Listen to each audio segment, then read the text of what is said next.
हमने अभी आपको बताया था कि छंदों में मात्राएं होती हैं, तो लेकिन छंदों में मात्रा लगाने की क्या है जो आपको सुनना है।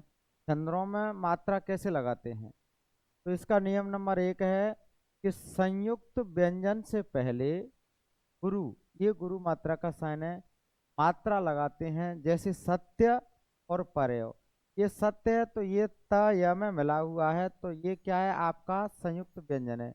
लेकिन ये कह रहा है कि संयुक्त व्यंजन से पहले, ये संयुक्त व्यंजन से पहले इस पर मात्रा लगाएंगे, लेकिन कौन सी है आपकी लघु मात्रा है इस पर, लेकिन लगाएंगे कौन सी, और इस पर कौन सी लगाएंगे, लघु मात्रा लगाएंगे। ऐसे ही ये आधा र है और य में मिला हुआ है, तो ये र इसमें मिला है, तो इससे पहले वाला जो व्यंजन है प, ये कैसा है, इस पर लघु मात्रा लगी है, लेकिन इस पर गुरु मात्रा लगाएंगे, और इस पर ओ की मात्रा है, तो ये मात्रा है। इस प्रकार से संयुक्त व्यंजन से पहले अपन मात्रा लगाते हैं।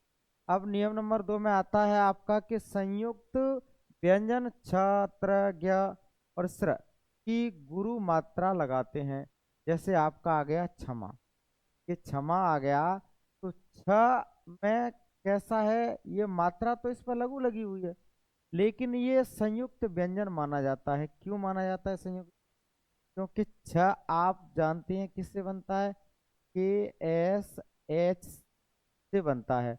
तो के एस एच से बनता है, तो जा में एक तो क हो गया और एक क्या हो गया, आपका स हो गया। इस प्रकार से क और स दोनों से मिलकर के बना है, इसलिए संयुक्त व्यंजन है। ऐसे ही आपका त्र है, तो त्र किससे बनता है, टी आर से बनता है, टी आर ए से। एक तो त है और एक र है, त और रस दोनों से मिलकर के बनता है, ये भी संयुक्त व्यंजन है।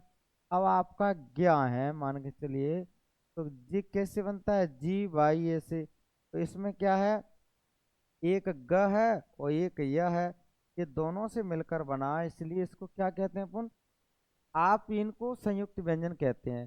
संयुक्त व्यंजन छ, त्र, ज्ञ, स्र की गुरु मात्रा लगाते हैं। इसमें हमने लिखा छ, तो इसकी कौन सी मात्रा लगाएंगे आप, गुरु मात्रा, और इस पे भी गुरु मात्रा। जैसे पात्र है, तो जहाँ पे गुरु मात्रा है आपकी, और इस पे भी कौन सी लगाएंगे, तब तब पे गुरु मात्रा लगाएंगे। ये लघु मात्रा है, और ये ज्ञा, तो इस पे क्या है आपकी लघु मात्रा, गुरु मात्रा, पे लघु मात्रा, इस पे गुरु मात्रा आदि, इस प्रकार से अपन मात्राओं को लगाते हैं।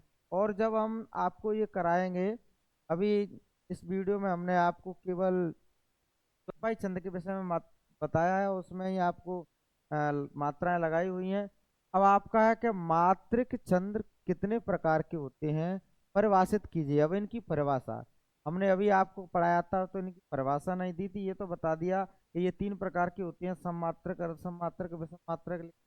परिभाषाएं भी आप लोगों को सुनाए कि जिन छंदों के प्रत्येक चरण में सम मात्राएं होती हैं, प्रत्येक चरण में कौन सी मात्राएं होती हैं, सम मात्राएं होती हैं, उन्हें सममात्रिक छंद कहते हैं। जैसे चौपाई, अब चौपाई के प्रत्येक छंद में कितनी कितनी मात्राएं होती हैं, चौपाई में 16 मात्राएं होती हैं। तो ये प्रत्येक चरण में सम 16 भी सम होता है, तो ये कैसा है आपका सममात्रक छंद है। इस प्रकार गीत का और हर गीत का और रोला में होता है। तो इस प्रकार से ये आपका कैसा है, ये सभी सममात्रक छंद। अब अर्ध सममात्रक छंद, इन छंदों के प्रत्येक चरण में विषम मात्राएं होती हैं, इन्हें अर्ध सममात्रक छंद कहते हैं। अब विषम मात्रा जैसे कि दोहा है, आपने दोहा में देखा कि दोहा में कितनी कितनी होती हैं, दोहा में 13 13 और 11 11, पहले तीसरे चरण में 13 13 होती हैं, दूसरे चौथे में 11 11। तो ये 13 है वो विषम है, और 11 है वो भी विषम है। विषम है, जिन छंदों के प्रत्येक चरण में विषम मात्राएं होती हैं, उन्हें अर्ध सममात्रक छंद कहते हैं। ऐसे ही सोरठा है, सोरठा में आपकी पहले तीसरे चरण में 11 11 होती हैं, और दूसरे और चौथे चरण में 13 13 मात्राएं होती हैं। ये भी आपका कैसा है, ये 11 11 हो गया तो विषम, और ये भी सम 13 विषम हो गया। ये आपका कैसा होता है, अ, अर्ध सममात्रक छंद होता है। अब आता है आपका विषम मात्रिक छंद, जिन छंदों में सम एवं विषम मात्राएं होती हैं, सम मात्रा भी हो और विषम मात्रा भी हो, उन्हें विषम मात्रक छंद कहते हैं। जैसे कुंडलियां हैं आपकी, छप्पे छंद है, उसमें क्या कैसी मात्राएं होती हैं आपकी, सम मात्रा, कुछ चरणों में सम भी होंगी और कुछ सम भी होंगी। इस प्रकार से आपको ये विषम मात्राएं और सम मात्राएं होती हैं, उन्हें विषम मात्रक छंद कहते हैं। इस प्रकार से आज आपका छंदों में मात्रा कैसे लगाते हैं ये आपको क्लियर हुआ। एक बार और समझ लीजिए, छंदों में मात्रा कैसे लगाते हैं। नियम नंबर 1, संयुक्त व्यंजन से पहले गुरु मात्रा लगाते हैं। जैसे सत्य, ये दोनों संयुक्त व्यंजन है, इससे पहले वाला अक्षर ये है, लेकिन ये लघु है, लेकिन इस पर मात्रा गुरु मात्रा लगाएंगे क्यों, ये संयुक्त व्यंजन से पहले वाला अक्षर है।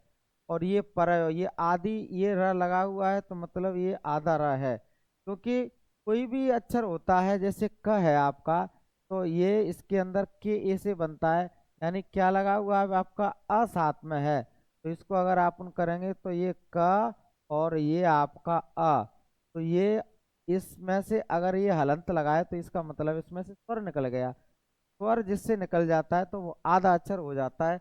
ऐसे ही र में से स्वर निकला है तो आधा है और य में मिला हुआ है, ये संयुक्त व्यंजन हुआ। इससे पहले वाला यह है, तो इस पर कौन सी मात्रा लगाएंगे अपन, मात्रा लगाएंगे, और इसकी कोई मात्रा नहीं लगाते। और ये ओ की मात्रा है तो गुरु मात्रा है, तो इस पर मात्रा लगाया। इसी प्रकार से संयुक्त व्यंजन छ, त्र, ज्ञ, त्र की गुरु मात्रा लगाते हैं। तो जैसे हमने आपको ये बताया कि क्षमा, छ कैसा है आपका, संयुक्त अक्षर है, ये मैंने बताया संयुक्त अक्षर है, तो इस पर गुरु मात्रा लगाएंगे। और माँ बढ़िया की मात्रा है तो गुरु मात्रा, प पे बढ़िया की मात्रा है तो गुरु मात्रा। त्र संयुक्त व्यंजन है आपका, क्योंकि तर से बनता है, ये इस पे भी गुरु मात्रा लगाएंगे। यह पे लघु मात्रा, ज्ञ संयुक्त व्यंजन है, ये इस पे भी अपन गुरु मात्रा लगाएंगे। तो इस प्रकार से छंदों में अपन मात्राएं लगाते हैं। मात्रिक छंद कितने प्रकार के होते हैं, परिभाषित कीजिए। मात्रिक छंद 3 प्रकार के होते हैं और एक सम मात्रक। जिन छंदों की प्रत्येक चरण में सम मात्राएं होती हैं उन्हें सम मात्रक छंद कहते हैं। जैसे चौपाई, गीत का, हर गीत का, रोला। अर्ध सम मात्रक, जिन छंदों के प्रत्येक चरण में विषम मात्राएं होती हैं उन्हें अर्ध सम मात्रक छंद कहते हैं। जैसे दुआ, सोरेटा, बरबे, उल्लाला। विषम मात्रक, जिन छंदों में सम एवं विषम मात्राएं होती हैं उन्हें विषम मात्रक छंद कहते हैं। जैसे तलियां और छप्पे छंद आदि। ठीक है साथियों, आज हम बस इतना ही, और कल आपको और आगे इस छंदों के बारे में बताएंगे। तब तक के लिए थैंक यू, धन्यवाद।